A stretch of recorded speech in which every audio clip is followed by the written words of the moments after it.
오늘 말씀은 사도행전 16장 16절에서 마지막 40절까지 말씀입니다. 우리가 지금 읽은 본문의 배경은 빌립보입니다. 어제 말씀을 통해 보았듯이 바울과 실라는 복음을 정할 곳을 정해서 가려고 했던 곳이 있었어요. 그런데 성령이 막으셨다. 여러 차례 성령이 막으신 것을 경험합니다. 그러다가 환상 중에 마게도냐로 향하게 되는데, 빌립보는 로마의 식민지로 마게도냐 지방의 첫 번째 성입니다. 지금 이곳에서 바울과 실라가 기도할 곳을 찾다가, 사실은 어저께 본 말씀 중에 보면 강가에 모여있는 여인들에게 복음을 전하게 돼요. 처음 빌립보성에 도착해서. 그런데 이때 자색 옷감 장사 루디아를 만나서 그 여인이 예수를 믿고 그 집이 구원을 받는 그것을 보게 되면서 빌립보의 그 전도 여행의 여정이 오늘까지 쭉 이어지는 것을 볼 수 있습니다. 이 여정 중에서 오늘은 세 가지 사건이 벌어져요.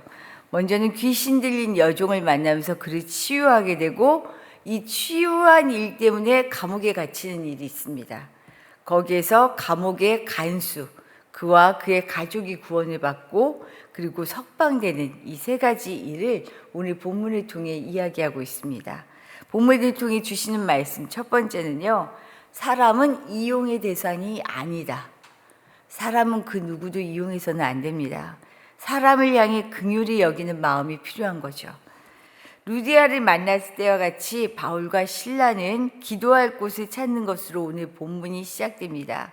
이때 점치는 귀신 들린 여종이 바울 일행을 계속해서 따라다니면서 하는 말이 있습니다. 이들은 지극히 높은 하나님의 종으로서 구원의 길을 전하는 자다. 귀신 들린 여종이 칭송을 해요, 이들을. 마치 예수를 알아본 귀신처럼 주의 종들을 알아보고 있습니다. 그런데 문제는 이 여종의 외침이 계속되는 거예요. 여러 날 동안 쫓아다니면서 반복되고 있어요. 바울이 아마 사역에 집중하기가 어려울 정도로 쫓아다녔던 것 같아요. 괴로웠다라고 표현합니다. 이 여인 때문에 괴로웠다. 결국 바울은 귀신을 향해 여인에게 나오라고 예수 그리스도의 이름으로 선포합니다. 그러자 즉시 귀신이 나오면서 여종이 악한 영에서 자유하게 되죠. 어때요? 귀신에 사로잡혔던 비참한 인생을 살았던 여인이 이제 구원을 받는, 자유함을 받는 일, 너무 기뻐할 일이잖아요. 축하받을 일이고 박수받을 일이죠. 하지만 이 여종을 통해 얻었던 수익이 끊어졌다고 분노하는 주인들이 있습니다. 한 사람이 아니었던 것 같아요, 주인이. 말씀에 보면 주인들이라고 되어 있어요. 이들이 분노하게 되는 거예요. 이 여인 때문에 점쳐서 많은 수익을 얻었는데 이제 귀신이 나갔으니 점을 칠 수가 없잖아요. 이 주인들이 분노하는 거죠. 결국 어떻게 해요? 바울과 실라를 고소합니다. 그런데 이 고소하는 이유를 한번 들어볼게요.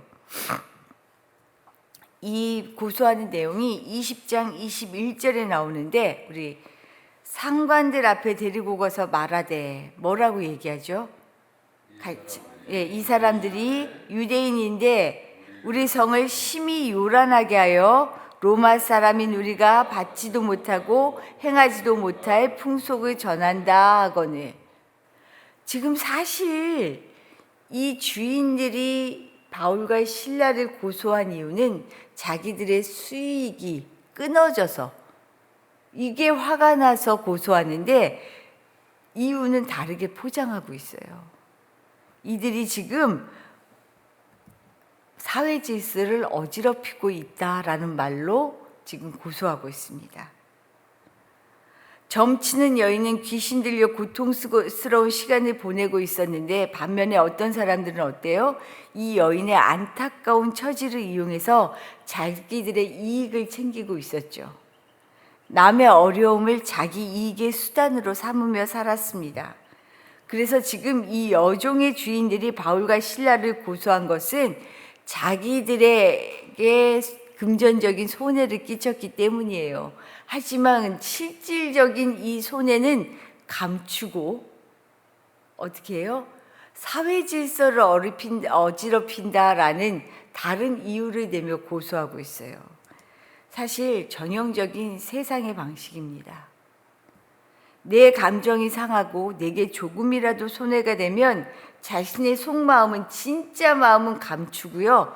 포장해서 그럴싸한 포장으로 다른 사람을 어떻게 해요? 다른 사람에게 핑계대고 화풀이하고 다른 사람을 손해 입히는 이런 일들을 수시로 세상은 하잖아요. 세상은 이렇게 살아가는 것이 당연한 것처럼 암암리에 다 그렇게 살아가고 있죠.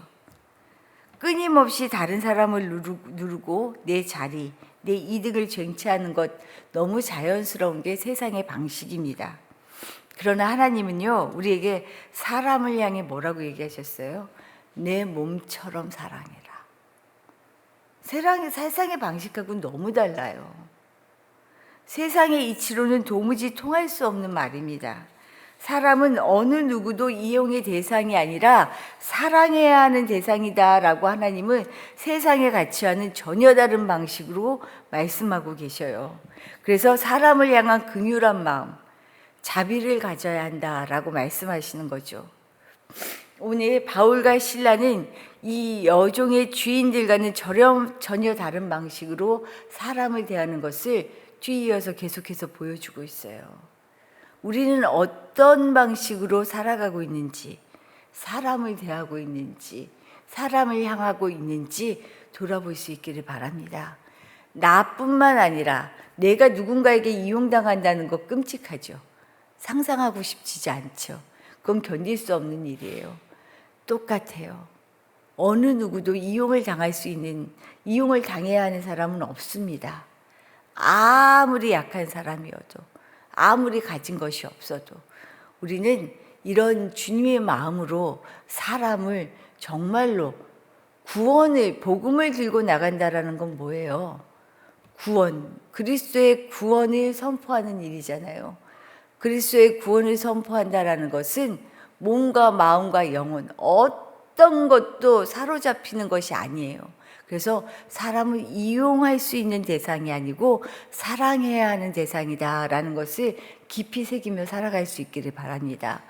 그럼 바울과 실라는 어떻게 사람을 긍휼히 여겼나? 바울과 실라가 사람을 긍휼히 여김으로 말미암아 오늘 말씀을 보면요, 복음이 드러납니다.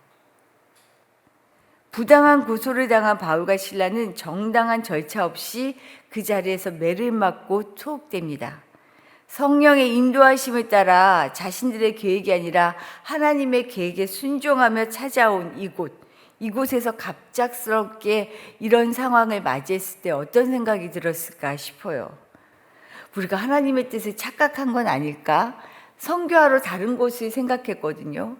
그러다가 마게도냐 사람이 환상 중에 나타나서 우리에게 와달라고 하는 것, 이것을 하나님의 음성으로 여겼다, 인정했다 그랬어요. 그런데 이런 상황을 맞으면 어때요? 잘못 착각한 거 아니야? 하나님의 뜻을 잘못 이해한 거 아니야? 우리도 그러잖아요. 일이 막힐 때, 순조롭게 되지 않을 때, 이거 하나님의 뜻이 아닌가 봐, 이런 생각 많이 하죠. 거기에다가 마음이 앞서서 복음을 향한 열정도 이런 일을 만나면 어떻게 돼요? 한풀 꺾이게 되죠. 이게 뭐야.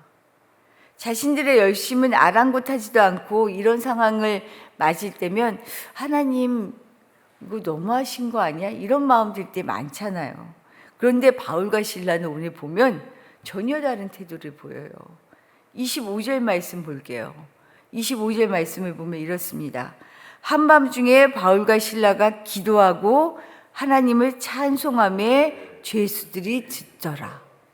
감옥에서요, 정말 억울하게 자기들이 매맞고 갑자기 감옥에 들어왔는데 어떻게 해요? 한밤중에 기도하며 하나님을 찬송해요. 하나님을 향한 철저한 신뢰가 없이는 불가능한 일입니다. 설령 자신들이 하나님의 계획을 제대로 알아차리지 못했을지라도 중심을 아시는 하나님께서 결국 가장 좋은 길로 인도하실 거다라는 신뢰와 믿음이 없이는 이 비참하고 절망스러운 상황에서 찬송 쉽지 않아요. 지금 이 두 사람에게는요, 철저한 신뢰가 있었던 거예요. 하나님을 향한 믿음이 있었던 거죠. 하나님을 향한 신뢰에 추워도 의심이 없었기 때문에 찬송할 수 있었습니다. 그러니 이들의 믿음은 결국 믿을 수 없는 기적을 만들어내죠. 어때요? 지진이 일어나요. 그래서 옥토가 움직이고요, 옥문이 저절로 열립니다. 이건 누가 보아도 누가 하신 일이에요? 하나님이 하신 일이에요. 너무 놀랍잖아요. 와, 이렇게 억울한 일 당하게 하시더니 하나님이 이렇게 기적적으로 우리에게 큰일을 보이시네 하고 감탄하지 않을 수 없는 일이 일어납니다.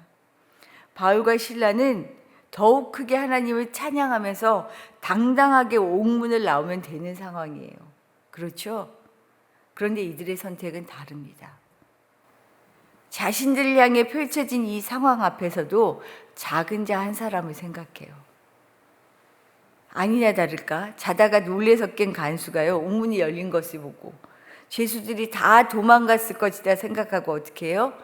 스스로 죽으려고 합니다. 죽음을 선택하려 했어요. 그런데 이때 바울이 막지요. 우리 28절 말씀 같이 읽어볼까요? 28절입니다. 바울이 크게 소리질러 이르되 내 몸을 상하지 말라, 우리가 다 여기 있노라 하니. 아마 이런 상황을 예견했던 것 같아요. 옥문이 열렸으면 당장 나가야죠. 얘기해야죠. 증거해야죠. 하나님이 하신 일인데. 그러나 바울은 자신들이 옥에서 나오면 분명히 화를 당하게 될 그런 처지에 놓일 사람이 있다라고 여겨 생각했던 것 같아요. 이것이 사람을 향한 진심 어린 마음 아니겠어요? 바울이 이때 감옥을 나왔어도 누구 하나 탓할 상황 아니에요. 그런데 바울의 마음에는요, 그럼에도 불구하고 마음에 걸린 사람이 있어서 다른 선택을 했다는 거죠. 한 사람을 소중히 여기며 그를 향해 드러난 긍휼한 마음이 이 한 사람은 물론 그 집을 구원하는 일을 보게 됩니다. 간수는 놀라웠잖아요. 이렇게 자신을 막아선 이 사람을 통해서 정말로 복음을 본 거예요. 구원이 어떤 것인지, 복음이 어떤 것인지 예수가 알고 싶어진 거죠. 예수 믿는 사람의 가장 큰 흔적은 세상을 살아가는 가치와 태도가 변하는 것입니다. 세상과는 전혀 다른 가치와 태도를 보여주니 놀라죠. 그러니 옥문이 열렸음에도 불구하고 나가지 않은 이 기상천외한 사랑의 마음을 보는 순간 간수는 그 속에서 예수, 복음을 볼 수 있었던 것입니다. 우리가 전할 예수는 말이 아니라 우리의 말과 태도와 우리의 중심을 통해서 드러난다는 거예요. 복음은 사랑입니다. 하나님은 하나님의 말씀을 무엇이냐, 무엇이 가장 중요하냐 묻는 것에 거침없이 하나님을 사랑하고 이웃을 사랑하는 것이다 라고 말씀하셨죠. 사랑이에요. 그 사랑 때문에 우리를 구원하셨잖아요. 우리가 이 구원을 전한다면 그 사랑을 전하는 거 아니겠어요? 우리가 삶으로 정말 예수 그리스도를 향한 그 복음을 사람을 향한 긍휼한 그 사랑으로 드러낼 수 있는 그런 사람들 되기를 축복합니다. 주신 말씀 생각하며 기도하도록 할게요. 하나님은 어느 누구도 이용의 대상으로 이 땅에 보내주신 사람이 없습니다. 하나님의 사랑이 드러나지 않는 사람은 아무도 없어요. 하나님의 사랑이 펼쳐져서는 안 되는 사람은 아무도 없어요. 우리가 사람을 향해 이런 긍휼한 마음으로 정말 복음을 증거할 수 있는, 드러낼 수 있는 사람 되게 해달라고 기도하시기를 부탁드리고요. 오늘은 우리 교회를 위해 기도하는 날입니다. 우리 교회는 교회 일을 잘해야 하죠. 이 사랑, 복음이 드러나게 하는 일을 잘해야 하잖아요. 우리 교회 일 하나하나가, 우리 교회에 속한 한 사람 한 사람이 이런 하나님의 사랑을 잘 드러내는 일을 잘 감당하게 해달라고 기도해 주시기를 부탁드립니다. 기도드리겠습니다.